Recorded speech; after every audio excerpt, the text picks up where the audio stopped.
Now that we've had some experience working with Photoshop, it's time to explore some of the other aspects of this technology and how it affects culture and society. We can start with a sort of lighthearted look at how the use of Photoshop can go wrong. The Photoshop fail. We often see evidence of Photoshop fails in advertising. The economic need to get media done quickly and cheaply can lead to some unfortunate and sometimes hilarious outcomes.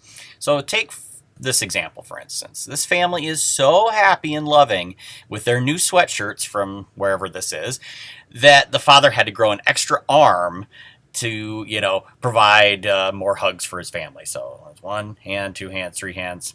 What a guy. Best father ever. Here's an example of using Photoshop to enhance one's physique. Perhaps this guy was trying to impress somebody on Facebook or whatever, and I know I'm personally very impressed by the fact that his bicep is so massive that it warps the very fabric of space around him. Just look at what it did to the doorway there. This one is kind of creepy, actually. This one, I'd really love to know what American Apparel is trying to sell by using a girl with a severed horse's head in the ad. Maybe it's not that sinister. Maybe it's just a really, really skinny horse that happens to be behind her, but probably just someone being a little bit too quick with Photoshop. This one is actually one of my favorites. It's something that my son had sent to me years ago. It's not so much a fail as an example of how you can really alter what we experience as real through the use of photo manipulation technology.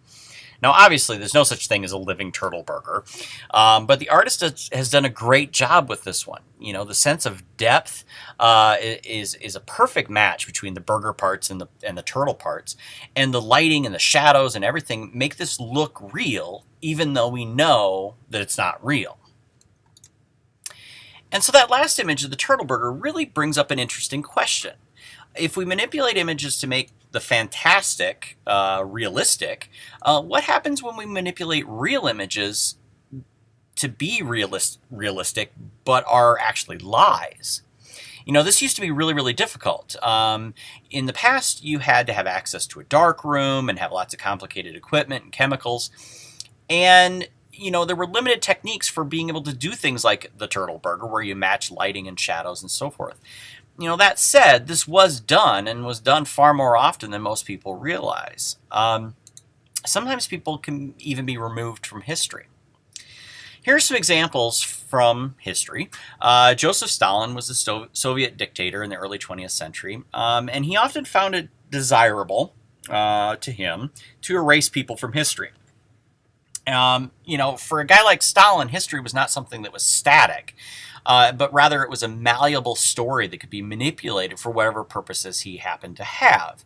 As people fell out of favor, sometimes they were sent to prison camps or just simply murdered, and any mention of them in books were removed, and also they were removed from photos, as you can see in these examples here.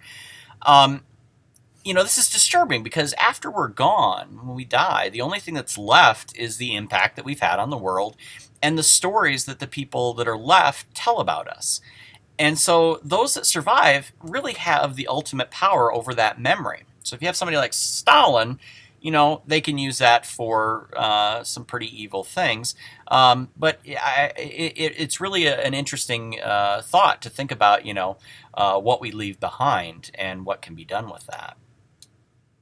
But it's not just dictators that manipulate reality for their own benefit, of course. This is, in fact, a major aspect of the modern advertising industry. And, this can be good when it promotes new products and services that improve people's lives. Things that really solve real problems that people have. I think that that's good. However, all too often, it can also lead to body image and self-esteem issues, and sometimes with really terrible consequences for people. The link on the screen goes to a campaign that was done by Dove a few years ago called the Dove Real Beauty Project. And I'd really like you to watch that video after you're done with this lecture.